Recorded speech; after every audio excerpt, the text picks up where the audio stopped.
चलते हैं बाबा, मेरे संग संग चलते हैं बाबा, मेरे संग संग चलते हैं बाबा, मेरे संग संग चलते हैं बाबा।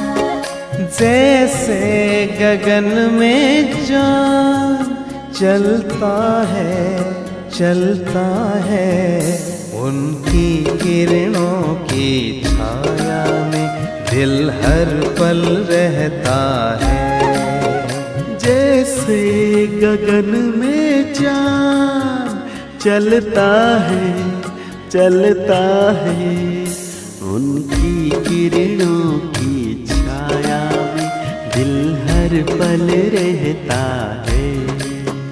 मेरे संग संग चलते हैं बाबा, मेरे संग संग चलते हैं बाबा, मेरे संग संग चलते हैं बाबा, मेरे संग संग चलते हैं बाबा।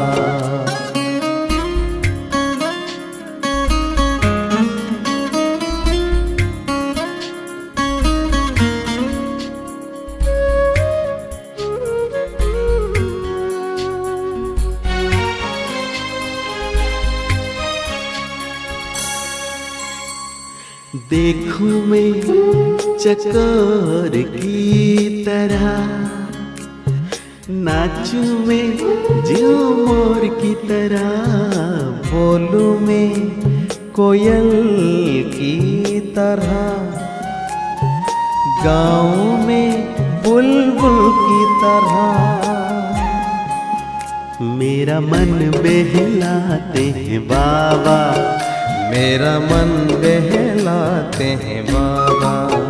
जैसे सुरों में सरगम बजता है, मेरे संग संग चलते हैं बाबा, मेरे संग संग चलते हैं बाबा।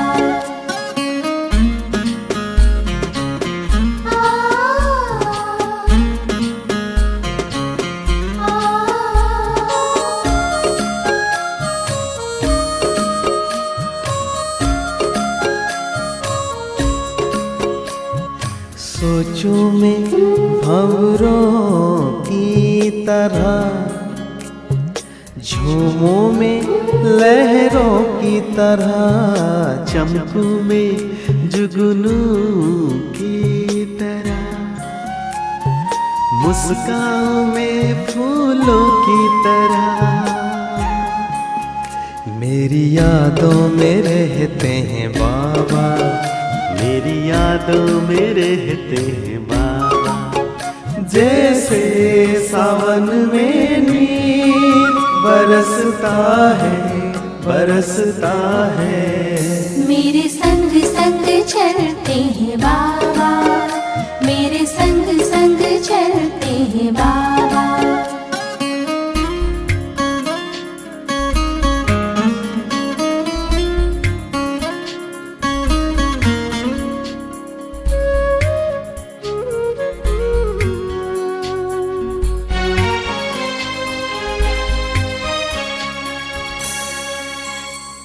मन की मैं हर एक बात कहूँ, एक पल भी ना मैं दूर रहूं।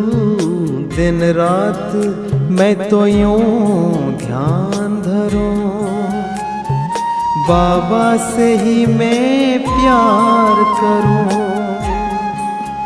मेरे अधरों पे मीठे बाबा, मेरे अधरों पे मीठे बाबा।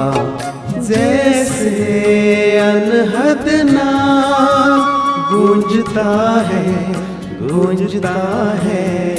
मेरे संग संग चलते हैं बाबा, मेरे संग संग चलते हैं बाबा, मेरे संग संग चलते हैं बाबा, मेरे संग संग चलते हैं बाबा।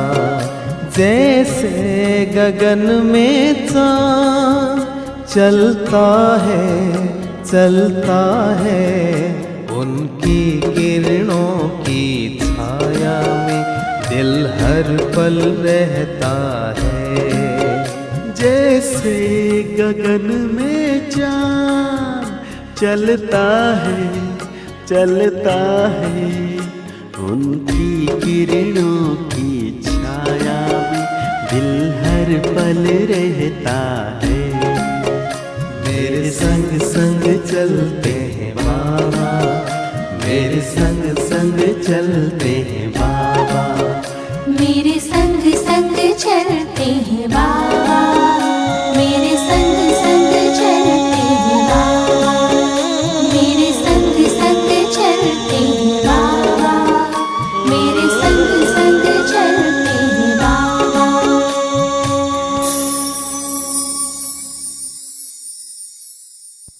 ओम शांति। 30/5 सन 2021। अव्यक्त बाप दादा रिवाइज कोर्स 10 जनवरी सन 88। बाबा ने सुनाया मनन करने की विधि तथा मनन शक्ति को बढ़ाने की युक्तियाँ। आज रत्नागर बाप अपने अमूल्य रत्नों से मिलने आई हैं कि हर एक श्रेष्ठ आत्मा ने कितने ज्ञान रत्न जमा किए, अर्थात जीवन में धारण किए हैं। एक एक ज्ञान रत्न पद्मों से भी ज़्यादा मूल्यवान है। तो सोचो, आदि से अब तक कितने ज्ञान रत्न मिले हैं। रत्नागर बाप ने हर एक बच्चे की बुद्धि रूपी झोली में अनेका अनेक रत्न भर दिए हैं। सभी बच्चों को एक साथ एक जितने ही ज्ञान रत्न दिए हैं, लेकिन यह ज्ञान रत्न जितना स्वप्रति व अन्य आत्माओं के प्रति कार्य में लगाते हैं, उतना यह रत्न बढ़ते जाते हैं। बाप दादा देख रहे हैं, बाप ने तो सबको समान दिए, लेकिन कोई बच्चों ने रत्नों को बढ़ाया है और कोई ने रत्नों को बढ़ाया नहीं। कोई भरपूर हैं, कोई अखुट मालामाल हैं, कोई समय प्रमाण कार्य में लगा रहे हैं, कोई सदा कार्य में लगाकर एक का पदम गुणा बढ़ा रहे हैं। कोई जितना कार्य में लगाना चाहिए उतना लगा नहीं सकते, इसलिए रत्नों की वैल्यू को जितना समझना चाहिए उतना समझ नहीं रहे हैं। जितना मिला है वह बुद्धि में धारण तो किया, लेकिन कार्य में लाने से जो सुख, खुशी, शक्ति, शांति और निर्विघ्न स्थिति की प्राप्ति की अनुभूति होनी चाहिए, वो नहीं कर पाते हैं। इसका कारण मनन शक्ति की कमी है, क्योंकि मनन करना अर्थात जीवन में समाना, धारण करना। मनन ना करना अर्थात सिर्फ बुद्धि तक धारण करना। वह जीवन के हर कार्य में, हर कर्म में लगाते हैं, चाहे अपने प्रति, चाहे अन्य आत्माओं के प्रति, और दूसरे सिर्फ बुद्धि में याद रखते अर्थात धारण करते हैं।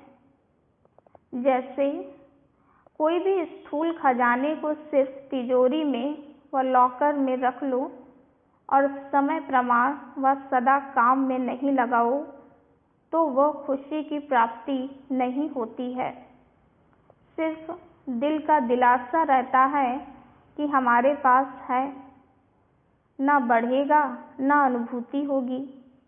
ऐसे ज्ञान रत्न अगर सिर्फ बुद्धि में धारण किया, याद रखा, मुख से वर्णन किया, पॉइंट बहुत अच्छी है, तो थोड़े समय के लिए अच्छी पॉइंट का अच्छा नशा रहता है, लेकिन जीवन में हर कर्म में उन ज्ञान रत्नों को लाना है।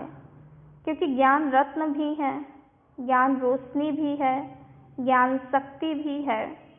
इसलिए अगर इसी विधि से कर्म में नहीं लाया तो बढ़ता नहीं है व अनुभूति नहीं होती है। ज्ञान पढ़ाई भी है, ज्ञान लड़ाई के श्रेष्ठ शास्त्र भी हैं। यह है ज्ञान का मूल्य। मूल्य को जानना अर्थात कार्य में लगाना, और जितना जितना कार्य में लगाते हैं उतना शक्ति का अनुभव करते जाते हैं। जैसे शस्त्र को समय प्रमाण यूज नहीं करो तो वह शस्त्र बेकार हो जाता है, अर्थात उसकी जो वैल्यू है वह उतनी नहीं रहती है। ज्ञान भी शस्त्र है। अगर मायाजीत बनने के समय शस्त्र को कार्य में नहीं लगाया तो जो वैल्यू है उसको कम कर दिया, क्योंकि लाभ नहीं लिया। लाभ लेना अर्थात वैल्यू रखना। ज्ञान रत्न सबके पास हैं क्योंकि अधिकारी हो, लेकिन भरपूर रहने में नंबरवार हो। मूल कारण सुनाया, मनन शक्ति की कमी। मनन शक्ति बाप के खजाने को अपना खजाना अनुभव कराने का आधार है। जैसे स्थूल भोजन हजम होने से खून बन जाता है, क्योंकि भोजन अलग है, उसको जब हजम कर लेते हो तो वो खून के रूप में अपना बन जाता है। ऐसे मनन शक्ति से बाप का खजाना सो मेरा खजाना, ये अपना अधिकार, अपना खजाना अनुभव होता है। बाप दादा पहले भी सुनाते रहे हैं, अपनी घोट तो नशा चढ़े, अर्थात बाप के खजाने को मनन शक्ति से कार्य में लगाकर प्राप्तियों की अनुभूति करो तो नशा चढ़े। सुनने के समय नशा रहता है, लेकिन सदा क्यों नहीं रहता? इसका कारण है कि सदा मनन शक्ति से अपना नहीं बनाया है। मनन शक्ति अर्थात सागर के तले में जाकर अंतर्मुखी बन हर ज्ञान रत्न की गुह्यता में जाना। सिर्फ रिपीट नहीं करना है, लेकिन हर एक पॉइंट का राज क्या है और हर पॉइंट को किस समय किस विधि से कार्य में लगाना है, और हर पॉइंट को अन्य आत्माओं के प्रति सेवा में किस विधि से कार्य में लगाना है। यह चारों ही बातें हर एक पॉइंट को सुनकर मनन करो। साथ साथ मनन करते प्रैक्टिकल में उस राज के रस में चले जाओ, नशे की अनुभूति में आओ।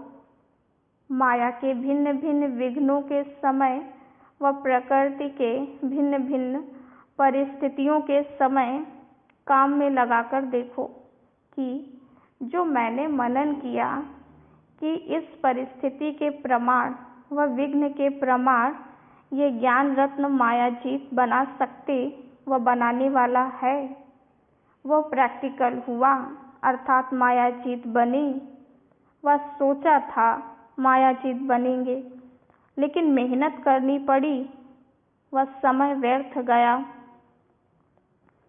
इससे सिद्ध है कि विधि यथार्थ नहीं थी, तब सिद्धि नहीं मिली। यूज करने का तरीका भी चाहिए, अभ्यास चाहिए। जैसे साइंस वाले भी बहुत पावरफुल बॉम्ब्स, शक्तिशाली गोले ले जाते हैं, समझते हैं बस इससे अब तो जीत लेंगे, लेकिन यूज करने वाले को यूज करने का ढंग नहीं आता तो पावरफुल बॉम्ब होते भी यहाँ वहाँ ऐसे स्थान पर जाकर गिरता जो व्यर्थ चला जाता। कारण क्या हुआ? यूज करने की विधि ठीक नहीं। ऐसे एक एक ज्ञान रत्न अति अमूल्य है।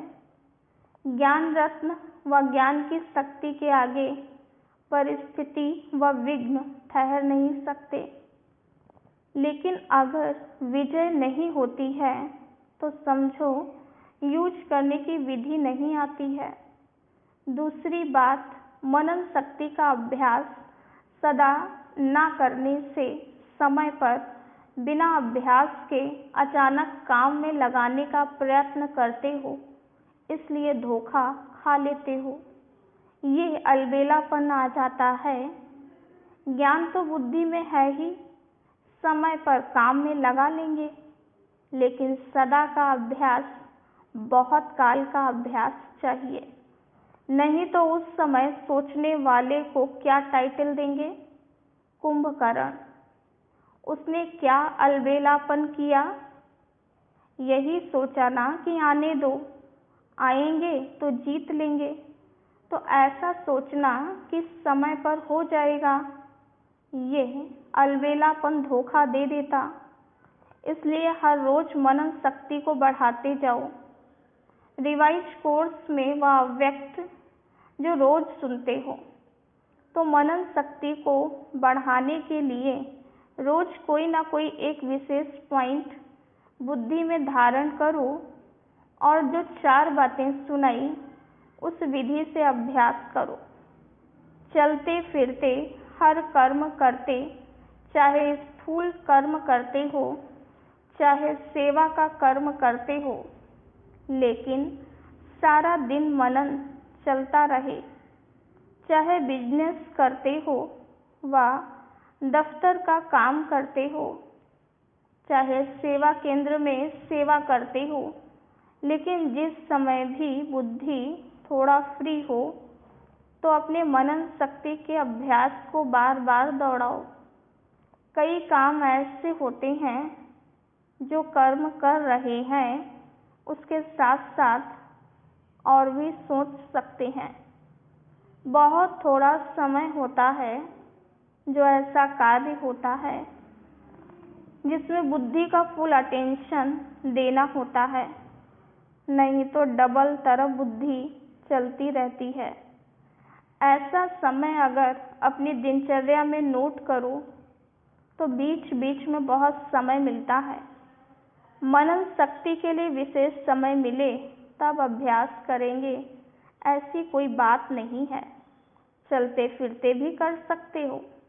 अगर एकांत का समय मिलता है तो बहुत अच्छा है, और महीनता में जाए, हर पॉइंट के स्पष्टीकरण में जाओ, विस्तार में लाओ तो बहुत मजा आएगा। लेकिन पहले पॉइंट के नशे की स्थिति में स्थित हो के करना, फिर बोर नहीं होंगे। नहीं तो सिर्फ रिपीट कर लेते हैं, फिर कहते ये तो हो गया, अब क्या करें। जैसे कई स्वदर्शन चक्र चलाने में हंसाते हैं ना, चक्र क्या चलाएं, 5 मिनट में चक्र पूरा हो जाता है। स्थिति का अनुभव करने नहीं आता है तो सिर्फ रिपीट कर लेते हैं। सतयुग, त्रेता, द्वापर, कलयुग, इतने जन्म, इतने आयु, इतना समय है, बस पूरा हो गया।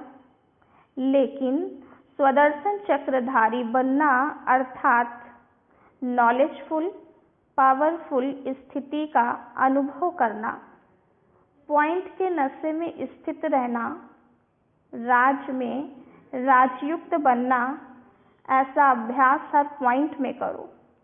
ये तो एक स्वदर्शन चक्र की बात सुनाई। ऐसे हर ज्ञान की पॉइंट को मनन करो और बीच बीच में अभ्यास करो। ऐसे नहीं सिर्फ आधा घंटा मनन किया, समय मिले और बुद्धि मनन के अभ्यास में चली जाए।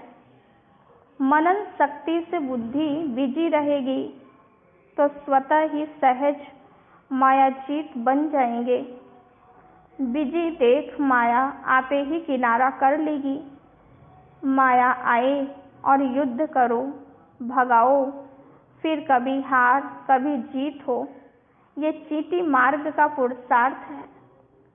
अब तो तीव्र पुरुषार्थ करने का समय है, उड़ने का समय है। इसलिए मनन शक्ति से बुद्धि को बिजी रखो। इसी मनन शक्ति से याद की शक्ति में मगन रहना, ये अनुभव सहज हो जाएगा। मनन मायाचित और व्यर्थ संकल्पों से भी मुक्त कर देता है। जहाँ व्यर्थ नहीं, विघ्न नहीं, तो समर्थ स्थिति व लगन में मगन रहने की स्थिति स्वतः ही हो जाती है। कई सोचते हैं बीज रूप स्थिति या शक्तिशाली याद की स्थिति कम रहती है या बहुत अटेंशन देने के बाद अनुभव होता है। इसका कारण अगले बार भी सुनाया कि लीकेज है। बुद्धि की शक्ति व्यर्थ के तरफ बट जाती है। कभी व्यर्थ संकल्प चलेंगे, कभी साधारण संकल्प चलेंगे। जो काम कर रहे हैं उसी के संकल्प में बुद्धि का बिजी रहना, इसको कहते हैं साधारण संकल्प। याद की शक्ति या मनन शक्ति जो होनी चाहिए वो नहीं होती और अपने को खुश कर लेते कि आज कोई पाप कर्म नहीं हुआ, व्यर्थ नहीं चला, किसको दुख नहीं दिया। लेकिन समर्थ संकल्प, समर्थ स्थिति, शक्तिशाली याद रही। अगर वह नहीं रही तो इसको कहेंगे साधारण संकल्प। कर्म किया लेकिन कर्म और योग साथ साथ नहीं रहा। कर्म करता बने लेकिन कर्मयोगी नहीं बने। इसलिए कर्म करते भी या मनन शक्ति या मगन स्थिति की शक्ति, दोनों में से एक अनुभूति सदा रहनी चाहिए। ये दोनों स्थितियाँ शक्तिशाली सेवा कराने के आधार हैं। मनन करने वाले अभ्यास होने के कारण जिस समय जो स्थिति बनाने चाहें वो बना सकेंगे। लिंक रहने से लीकेज खत्म हो जाएगी और जिस समय जो अनुभूति, चाहे बीज रूप स्थिति की, चाहे फरिश्ते रूप की, जो करना चाहो वह सहज कर सकेंगे। क्योंकि जब ज्ञान की स्मृति है तो ज्ञान के सिमरण से ज्ञानदाता स्वतः ही याद रहता। तो समझा मनन कैसे करना है। कहा था ना कि मनन का फिर सुनाएंगे, तो आज मनन करने की विधि सुनाई।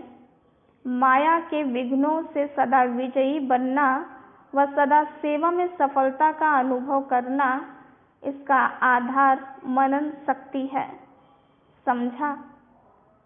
अच्छा, सर्व ज्ञान सागर के ज्ञानी तो आत्मा बच्चों को सदा मनन शक्ति द्वारा सहज मायाचित बनने वाली श्रेष्ठ आत्माओं को सदा मनन शक्ति के अभ्यास को आगे बढ़ाने वाले, मनन से मगन स्थिति का अनुभव करने वाले, सदा ज्ञान के रत्नों का मूल्य जानने वाले, सदा हर कर्म में ज्ञान की शक्ति को कार्य में लाने वाले, ऐसे सदा श्रेष्ठ स्थिति में रहने वाले विशेष व अमूल्य रत्नों को बाप दादा का याद, प्यार और नमस्ते।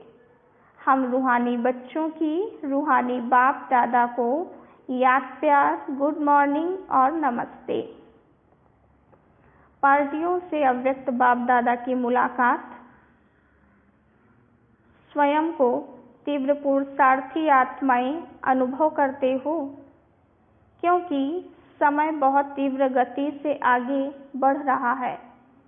जैसे समय आगे बढ़ रहा है तो समय पर मंजिल पर पहुंचने वाले को किस गति से चलना पड़े। समय कम है और प्राप्ति ज़्यादा करनी है, तो थोड़े समय में अगर ज़्यादा प्राप्ति करनी हो तो तीव्र करना पड़ेगा ना। समय को देख रहे हो और अपने पुरुषार्थ की गति को भी जानते हो, तो समय अगर तेज है और अपनी गति तेज नहीं है तो समय अर्थात रचना आप रचता से भी तेज हुई। रचता से रचना तेज चली जाए तो उसे अच्छी बात कहेंगे। रचना से रचता आगे होना चाहिए। सदा तीव्र पुरुषार्थी आत्माएं बन आगे बढ़ने का समय है। अगर आगे बढ़ते कोई भी साइड सीन्स को देख रुकते हो तो रुकने वाले ठीक समय पर पहुंच नहीं सकेंगे। कोई भी माया की आकर्षण साइड सीन है। साइड सीन पर रुकने वाला मंजिल पर कैसे पहुंचेगा? इसलिए सदैव तीव्र पुरुषार्थी बन आगे बढ़ते चलो। ऐसे नहीं समय पर पहुंच ही जाएंगे, अभी तो समय पड़ा है। ऐसे सोचकर अगर धीमी गति से चलेंगे तो समय पर धोखा मिल जाएगा। बहुत काल का तीव्र पुरुषार्थ का संस्कार अंत में भी तीव्र पुरुषार्थ का अनुभव कराएगा। तो सदा तीव्र पुरुषार्थी, कभी तीव्र कभी कमजोर नहीं। ऐसे नहीं थोड़ी सी बात हुई कमजोर बन जाओ, इसको तीव्र पुरुषार्थी नहीं कहेंगे। तीव्र पुरुषार्थी कभी रुकते नहीं, उड़ते हैं। तो उड़ते पंछी बन उड़ती कला का अनुभव करते चलो। एक दो को भी सहयोग दे तीव्र पुरुषार्थी बनाते चलो। जितनी औरों की सेवा करेंगे उतना स्वयं का उमंग उत्साह बढ़ता रहेगा। विदाई के समय दादी जानकी जी विदेश में जाने की छुट्टी बाप दादा से ले रही हैं। देश विदेश में सेवा का उमंग उत्साह अच्छा है। जहाँ उमंग उत्साह है वहाँ सफलता भी होती है। सदा यह अटेंशन रखना है कि पहले अपना उमंग उत्साह हो, संगठन की शक्ति हो, स्नेह की शक्ति, सहयोग की शक्ति हो तो सफलता उसी अनुसार होती है। यह है धरनी। जैसे धरनी ठीक होती है तो फल भी ऐसा ही निकलता है। और अगर टेम्परेरी धरनी को ठीक करके बीज डाल दो तो फल भी थोड़े समय के लिए मिलेगा, सदाकाल के लिए फल नहीं मिलेगा।